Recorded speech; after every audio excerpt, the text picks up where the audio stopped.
بسم اللہ الرحمن الرحیم۔ ذوالقرنین اصل میں ایران کے بادشاہ تھے، اور ایران اس وقت دو ملکوں میں اوپر میں منقسم تھا۔ اب بھی اگر ابھی کبھی نقشہ دیکھیں گے تو ایک علاقہ جو ہے ایران کا وہ تو ہے جو خراسان کا حصہ ہے، جو اصل ایران ہے اس کو بھی یوں سمجھیے دو حصوں میں، ایک پارس پرانا کہلاتا تھا جس سے فارس کا لفظ بنا ہے، اور دوسرا مادہ تھا، میڈیا یا مادہ۔ تو یہ ایک شخص ایسے ابھرے کہ جنہوں نے ان دونوں کو ملا کر ایک حکومت بنایا، اور وہاں سے سلطنت ایران کا جو یوں سمجھیے کہ جو ان کا ایک سنہرا دور ہے، اور ان کی عظمت و سطوت جس کی کہ وہ بہت زیادہ جس پر فخر کرتے ہیں، اس لیے کہ ایرانی قوم بڑی نیشنلسٹ ہے، نسل پرست ہے، ان کے اندر اپنی تاریخ پر، اپنی روایات پر جو ہے وہ بہت ان کو فخر ہے۔ تو وہاں سے وہ دور شروع ہوا، اور انہوں نے پھر اس علامت میں کہ میں نے دو ملکوں کو جوڑ کر ایک بنایا ہے، اپنے تاج کے اندر دو سینگ لگا لیے تھے، اور وہ جو ہے ذوالقرنین یہ لقب ان کا ہو گیا تھا۔ اس کے حوالے سے سوال کیا گیا، اور اس کے بارے میں تفصیل جو اگلے رکوع میں آئے گی۔ اعوذ باللہ من الشیطان الرجیم، بسم اللہ الرحمن الرحیم۔ وَيَسْأَلُونَكَ عَنْ ذِي الْقَرْنَيْنِ قُلْ سَأَتْلُو عَلَيْكُم مِّنْهُ ذِكْرًا۔ صدق اللہ العظیم۔ ذوالقرنین کے بارے میں آپ کو بتا چکا ہوں کہ ان کا نام تاریخ میں جو مشہور ہے وہ کہ خسرو یا سائرس، اور انہی سے اصل میں ایران کی عظمت کے دور کا آغاز ہوا تھا۔ چنانچہ تقریباً میں سمجھتا ہوں کہ شاید 25-30 سال پہلے کی بات ہے، جب شہنشاہ ایران اس وقت جب کہ ان کی بادشاہت جو ہے وہ بڑے عروج پر تھی، انہوں نے 2500 سالہ برسی منائی تھی انہی کے خسرو کی، سائرس کی۔ ان کی قبر جو ہے مقبرہ وہ دریافت ہو گیا تھا، اور وہاں پر ان کا ایک مجسمہ بھی دریافت ہوا تھا کھدائی پر۔ اس مجسمے میں وہ دو لگے ہوئے تھے سینگ بھی۔ اس موضوع پر سب سے پہلے مولانا ابوالکلام آزاد مرحوم نے جو اپنی ترجمان القرآن کے نام سے انہوں نے مختصر ترجمہ اور تفسیر لکھی ہے، اس میں بڑے تفصیلی نوٹس لکھے ہیں۔ سب سے پہلے اہل علم کے حلقے میں ان کے بارے میں جو معلومات ہیں وہ ان کے ذریعے سے آئی ہیں، اب یہ تقریباً یونیورسلی ایکسیپٹڈ ہے۔ پھر سوال پیدا ہوتا ہے کہ ان سے کیا دلچسپی یہود کو تھی، تو وہ بھی سمجھ لیجئے کہ نبوکدنضر نے 587 قبل مسیح میں حملہ کیا تھا فلسطین پر، اور نبوکدنضر عراق کا بادشاہ تھا۔ اس مڈل ایسٹ کو ذہن میں رکھیے کہ میڈیٹرینین کے بالکل ساتھ ہے ملک شام، اور شام ہی کا ایک علاقہ فلسطین ہے۔ اس وقت جو ہے یہ فلسطین اور اسرائیل اور شرق اردن اور ویسٹ بینک اور لبنان، یہ سب مل کر جو ملک بنتے ہیں، در حقیقت یہ شام عرب ہے، یہ شام ہے۔ پھر اس کے مشرق میں یہ عراق عرب یا عراق ہے، اور اس کے مشرق میں پھر ایران ہے۔ تو عراق کا بادشاہ تھا جس نے حملہ کیا تھا یروشلم پر، تباہ و برباد کیا، اور ان کو قیدی بنا کر لے گیا۔ کیپٹیوٹی کا دور ان کا تقریباً 150 برس کا ہے۔ لیکن اس عرصے میں ایران میں یہ شخصیت ابھری کہ خسرو کی یا سائرس کی۔ اس نے پھر فتوحات کا دائرہ شروع کیا، تو سب سے پہلے عراق کو فتح کیا، بیبیلونیا کو، اور یہاں پر جو یہ اسیر تھے یہودی، ان کو اجازت دے دی کہ تم واپس جاؤ، اپنا یروشلم آزاد کرو، اپنے جا کر آباد کر لو دوبارہ۔ تو گویا کہ یہ محسن ہیں ان کے، ذوالقرنین جو ہے ان کے محسن ہیں، جن کی وجہ سے کہ جن کے ذریعے سے اللہ تعالیٰ نے انہیں بیبیلونیا یعنی عراق کی کیپٹیوٹی جو ان کی اسارت کا دور تھا اس کو ختم کیا،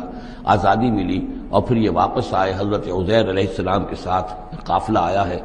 اور وہ تقریباً پھر انہوں نے آ کر یہاں اثر نو اس شہر کو بھی آباد کیا، اور ہیکل جو ہے حضرت سلیمان علیہ السلام کا بنایا ہوا جو وہ عبادت خانہ تھا اس کو دوبارہ تعمیر کیا۔ اس اعتبار سے ذوالقرنین جو ہے وہ ان کی تاریخ میں ایک معروف شخصیت ہے۔ تاریخ سے معلوم ہوتا ہے کہ انہوں نے پھر ایران کی پہلی حکومت کو کنسولیڈیٹ کر کے پارس اور مادہ کو ملا کر ایک سلطنت ایران بنائی۔ پھر ان کی فتوحات کے 3 دائرے ہیں۔ مغرب کی طرف میڈیٹرینین تک پورا علاقہ فتح کر لیا، مشرق میں پھر یہ ہمارا جو مکران تک کا علاقہ ہے، یہ سارا کا سارا علاقہ ایران کے ساتھ ہی ملتا ہوا ہے، بلوچستان، مکران، یہ پورا علاقہ انہیں فتح کیا۔ ایک مہم ان کی شمال کی طرف گئی، بحیرہ کیسپین جو ہے، اور ادھر سے جو وہ بلیک سی ہے، بحیرہ اسود، ان دونوں کے درمیان جو پہاڑی سلسلے ہیں، یہ شمال کی طرف جو ہے تیسری مہم گئی۔ جیسے کہ حضرت عمر رضی اللہ تعالیٰ عنہ کے عہد میں بھی 3 لشکر نکلے تھے مسلمانوں کے جزیرہ نما عرب سے، ایک لشکر شام سے ہوتا ہوا پھر مصر کی طرف گیا ہے، ایک لشکر عراق سے ہوتا ہوا ایران کی طرف گیا ہے، اور ایک لشکر سیدھا شمال کی طرف گیا ہے اور کوہ کاف تک جو ہے جس کو کوکیشیا کہتے ہیں وہاں تک کی فتوحات حاصل کی مسلمانوں نے۔ تو تقریباً یہی سمجھیے کہ ایک بلو پرنٹ تھا جو کہ یعنی ہمارے اس دور خلافت راشدہ سے یہ سمجھیے کہ لگ بھگ کوئی 2000 سال قبل جو ہے یہ واقعہ پیش آیا ہے، یا بلکہ اس سے کم کوئی 1500 سال قبل یہ واقعہ پیش آیا ہے، اور یہ ذوالقرنین جو ہے یہ یہاں پر ایک بڑی عظیم سلطنت کے بانی بنے، لیکن نیک آدمی تھے۔ اور معلوم یہ ہوتا ہے کہ یہ اصل میں جو کہانیاں ہیں یہ ان کے داستانیں ہیں کہ ان کو قتل کیا جانا تھا، یہ کہیں شہزادے تھے کسی چھوٹی سی مملکت کے، اور وہاں سے ان کو کسی نے بچایا کسی طریقے سے، اور پھر یہ صحرا میں رہے روپوش، اور وہاں کسی نبی کی تعلیم سے ان کو آشنائی ہوئی ہے۔ ہو سکتا ہے کوئی اسرائیلی نبی ہی کی تعلیم ہو، یہ بھی ہو سکتا ہے کہ زرتشت جو ہیں وہ بھی کوئی اللہ کے نبی ہوں اور ان کی تعلیم ان تک پہنچی ہو، لیکن خود ان کا کردار جو قرآن پیش کر رہا ہے وہ بہت ایک نیک مومن صالح ایک بندہ مومن اس کا کردار ہے۔ یہ کردار جو ہے کسی بھی درجے میں 1% بھی جو ہے وہ کسی اور دوسرے فاتح پر یا کسی اور حکمران کے اوپر جنہیں بھی ہم جانتے ہیں تاریخی اعتبار سے ان پر منطبق نہیں ہوتا، یہ انہی کی شخصیت ہے۔ وَيَسْأَلُونَكَ عَنِ ذِي الْقَرْنَيْنِ، اور اے نبی آپ سے پوچھ رہے ہیں ذوالقرنین کے بارے میں، قُلْ سَأَتْلُو عَلَيْكُم مِّنْهُ ذِكْرًا، ان سے کہیے میں ان قریب تمہیں اس کے بارے میں کچھ حالات بتاتا ہوں۔ اِنَّا مَكَّنَّا لَهُ فِي الْأَرْضِ، ہم نے اسے زمین میں بڑا تمکن عطا کیا تھا، غلبہ عطا کیا تھا، وَآتَيْنَاهُ مِن كُلِّ شَيْءٍ سَبَبًا، اور ہم نے اسے ہر طرح کا ساز و سامان وسائل و ذرائع تمام اسباب جو ہیں فراہم کر دیے تھے۔ فَأَتْبَعَ سَبَبًا، تو انہوں نے پھر ایک مہم تیار کی، یعنی ایک فتوحات کا دائرہ مغرب کی طرف، حتیٰ اذا بلغ مغرب الشمس، یہاں تک کہ جب وہ سورج کے غروب ہونے کی جگہ تک پہنچ گئے۔ اب یہ پرانے زمانے میں ظاہر بات ہے کہ پورا اس سے زیادہ نقشہ تو لوگوں کو معلوم بھی نہیں تھا، جب میڈیٹرینین کے ساحل پر پہنچ گئے تو معلوم آگے تو سمندر ہے، اور سمندر میں پھر آدمی کو محسوس ہوتا ہے سورج ڈوبتا ہوا۔ اگر آپ ساحل سمندر پر کھڑے ہو کر دیکھیں تو معلوم ہوتا ہے سمندر میں سورج ڈوب رہا ہے، تو یہ گویا کہ مغرب الشمس بن گیا ان کے لیے، وہ یہ سورج کے ڈوبنے کی جگہ۔ حتیٰ اذا بلغ مغرب الشمس، جب وہ پہنچ گئے سورج کے غروب ہونے کی جگہ، وجدہا تغرب فی عین حمیۃ، تو انہوں نے دیکھا اسے ڈوبتے ہوئے، وہ ڈوب رہا ہے ایک بڑے گدلے سے سمندر کے اندر۔ وہ جو وہاں کا سمندر ہے بڑا گدلا سا ہے، یہ ایجین سی وغیرہ جو کہلاتے ہیں یہ بہت گدلے سے پانی کے ہیں۔ ووجد عندہا قوما، اور وہاں انہوں نے ایک قوم کو پایا مراد یہ کہ اس قوم پر انہیں فتح ہوئی، جنگ ہوئی، انہوں نے ان کو شکست دی، اور وہ قوم گویا کہ اب ان کے رحم و کرم پر ان کی گویا کہ وہ محکوم ہو گئی۔ قلنا یا ذوالقرنین، ہم نے کہا ذوالقرنین سے، اب یا تو یہ کہ یہ شاید نبی ہو واللہ عالم، تو اللہ تعالیٰ کا اس طریقے سے براہ راست ان کو وحی کرنا، لیکن غیر نبی کو بھی اللہ تعالیٰ الہام کے ذریعے سے، جیسا کہ ہم نے دیکھا کہ وہ تو شہد کی مکھی کو بھی لفظ وحی آیا ہے، تو یہاں آیا ہم نے کہا اے قرنین، اور یہ بھی ہو سکتا ہے یہ صورتحال کی تعبیر ہو کہ گویا کہ وہ حالات زبان حال سے یہ کہہ رہے تھے۔ قلنا یا ذوالقرنین اما ان تعذب و اما ان تتخذ فیہم حسنا، کہ یا اے ذوالقرنین تمہیں اب پورا اختیار ہے، چاہو تو یہ جو مفتوح قوم ہے تمہاری اسے تم سزا دو، عذاب دو، ستاؤ انہیں، یا یہ کہ تم ان کے اندر اچھی روش اختیار کرو، ان کے ساتھ حسن سلوک کرو۔ قال، انہوں نے کہا اما من ظلم، جو کوئی ظالم ہے، بے انصاف ہے، ہو سکتا ہے اس سے مراد کفر اور شرک بھی ہو، فسوف نعذبہ ثم يرد الى ربہ فیعذبہ عذابا نکرا، تو اسے تو ہم عذاب دیں گے، سزا دیں گے، اور پھر وہ لوٹایا جائے گا اپنے رب کی طرف، پھر اس کا رب اس کو عذاب دے گا جو اصل عذاب ہے، برا عذاب، سخت عذاب۔ وَأَمَّا مَنْ آمَنَ وَعَمِلَ صَالِحًا، اور جو لوگ ایمان لائیں گے اور یقین کریں گے حقائق پر، اللہ کو مانیں گے، وَعَمِلَ صَالِحًا، اور نیک عمل کریں گے، فَلَهُ جَزَاءً الْحُسْنَىٰ، تو اس کو ہم اچھا بدلہ بھی دیں گے، وَسَنَقُولُ لَهُ مِنْ أَمْرِنَا يُسْرًا، اور اس سے ہم اپنے معاملے میں بھی نرم بات کریں گے، یعنی یہ کہ ان سے ٹیکس اگر لینے ہیں تو نرمی کے ساتھ لیں گے، جو مفتوحہ ممالک کے ساتھ معاملہ ہوتا ہے تو ہم ان کے ساتھ نرمی کا سلوک کریں گے جو ایمان لے آئیں گے۔ ثم اتبع سبابا، مغرب کی طرف سے فارغ ہو کر پھر اب یہ مشرق کی طرف گئے، پھر انہوں نے ایک اور مہم کا بندوبست کیا، حتی اذا بلغ مطلع الشمس، یہاں تک کہ جب وہ سورج کے طلوع ہونے کی جگہ تک پہنچ گئے۔ اب یہ جہاں تک تاریخی طور پر ثابت ہے وہ صرف مکران کے علاقے تک اتنی دور تک آئے ہیں، واللہ عالم، ہو سکتا ہے کہ مکران کے ساحل پر کھڑے ہو کر بھی انہیں محسوس ہوا ہو کہ بس اب یہ سورج جو ہے غروب ہو رہا ہے یا طلوع ہو رہا ہے وہاں سے، مطلع الشمس، تو وہاں جب پہنچے وجدہا تطلع علی قوم لم نجعل لہم من دونہا سترا، تو انہوں نے پایا اس کو کہ وہ طلوع ہوتا ہے ایک ایسی قوم پر کہ جس کے لیے ہم نے آفتاب سے کوئی اوٹ نہیں رکھی ہے. یعنی یہاں کے جو قبائل تھے، گیڈروسیا وغیرہ یہ کہلاتا تھا اس زمانے کے اندر، یہ وحشی قبائل تھے، ان کو ابھی چھت بنانے کا فن نہیں آیا تھا. یعنی گھر جو ہوتے تھے وہ صرف دیواریں کھڑی ہوتی تھی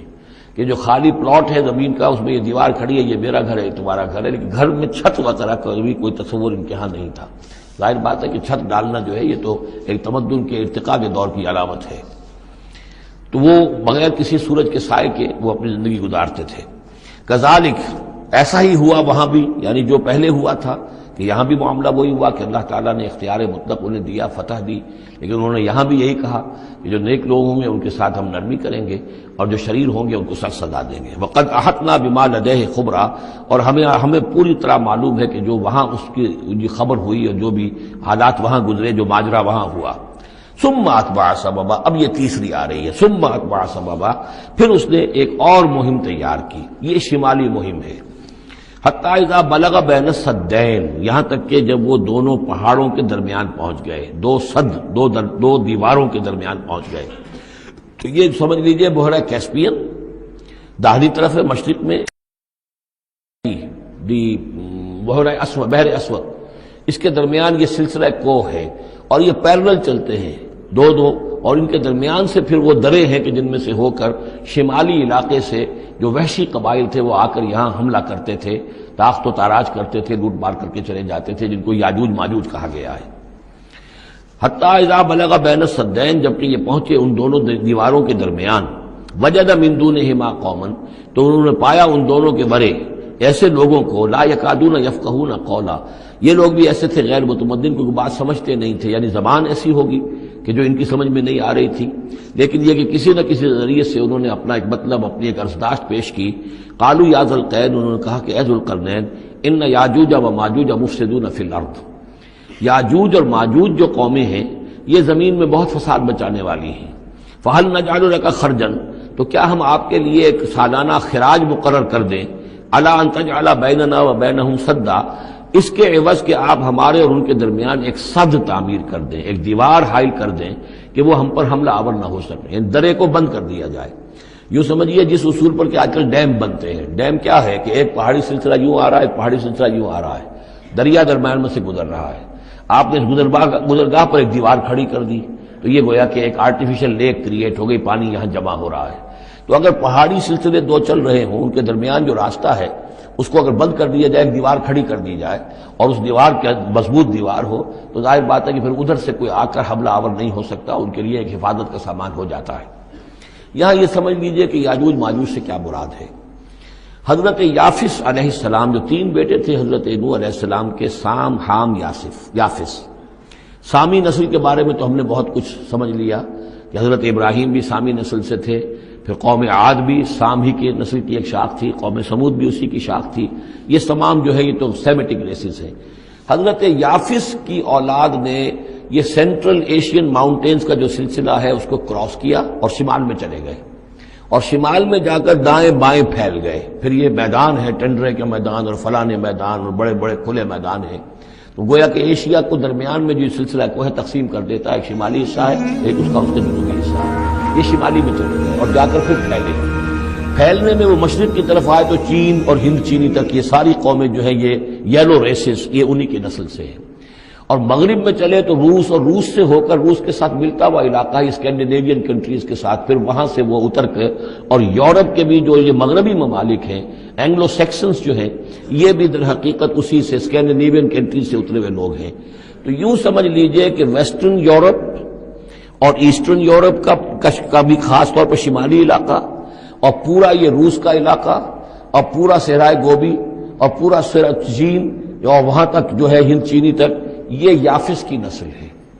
یافس کے جن بیٹوں کے نام تورات میں آئے ہیں، کئی نام ہیں، وہ کوئی ایک دو نہیں، ان میں گوگ اینڈ میگوگ بھی ہے، توبال بھی ہے، موسک بھی ہے. موسک ایک شخص کا نام ہے، اور ماسکو ہو سکتا ہے کہ اسی نے آباد کیا ہو اور وہیں سے وہ نام بنا ہو. توبال اور بالٹک سی جو ہے اس ایریا کے اندر جو ہے بالٹک سٹیٹس، توبال ان کے ایک بیٹے کا نام تھا. یہ تورات کے اندر نام دیے گئے ہیں. گوگ اینڈ میگوگ، یاجوج ماجوج، یہ بھی انہی کے بیٹوں کے. یہ تمام اقوام جو ہے یہ وحشی ہیں اور یہ تاخت و تاراج کرنا، لوٹ مار کرنا، یہ ان کا طریقہ ہے، اور ان کا ہے ذکر جو یہاں پر ہو رہا ہے۔ یہ جو سیلاب آیا تھا، کولونیل سیلاب جو ہم پر آیا تھا، جس میں کہ یہ اینگلو سیکسنز تھے، یہ سب کے سب جو ہیں یہ اسی نارڈک ریسز سے ہیں، یہ بھی یاجوج اور ماجوج کی نسل ہیں۔ ایک سیلاب ان کا آ چکا ہے جو آیا تھا یورپ کے سے نکل کر، یہ کولونیل سیلاب آیا اور پوری دنیا کے اوپر چھا گیا تھا، ایشیا اور افریقہ کو انہوں نے فتح کیا، کولونائز کیا۔ اب اگرچہ ان کی وہ بساط ایک دفعہ تو لپیٹ دی گئی ہے، وہ واپس چلے گئے ہیں،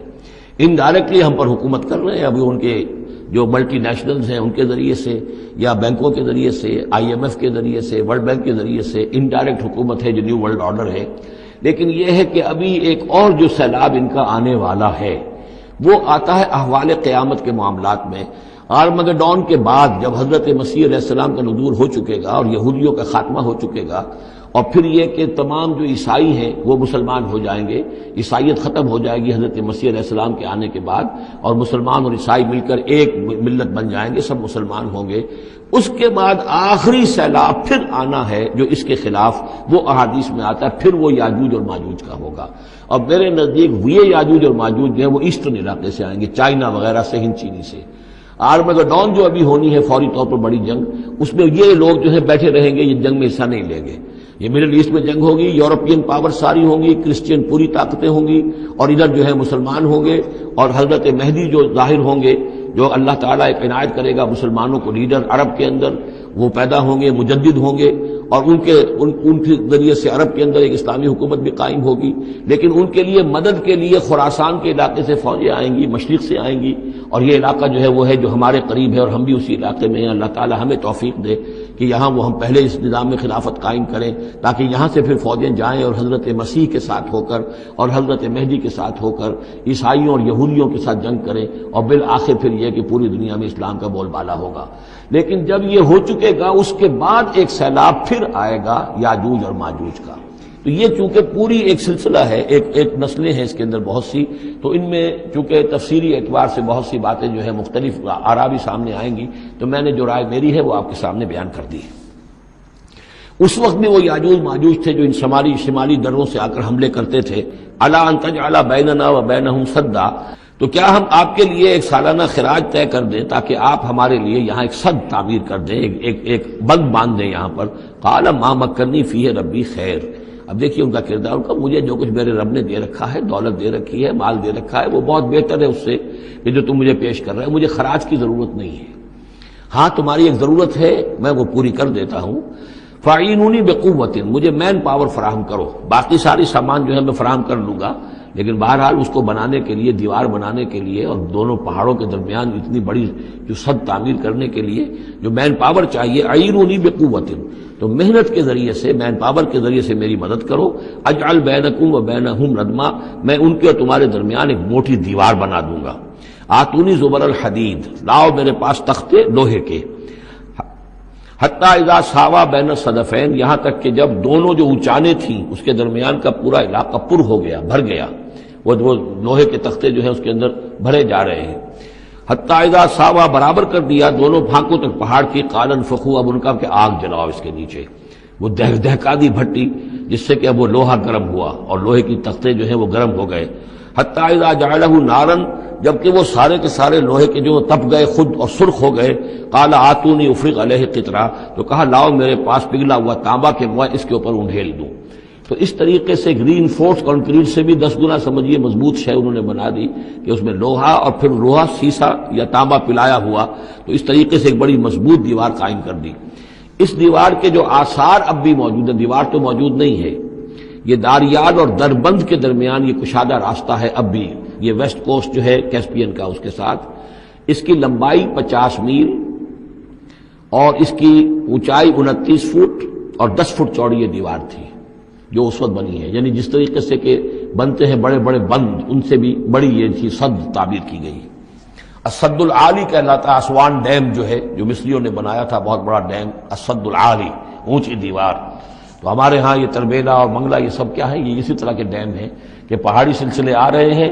دریا جا رہا تھا، وہاں آپ نے دیوار کھڑی کر دی، پانی رک گیا اور وہ جھیل بن گئی۔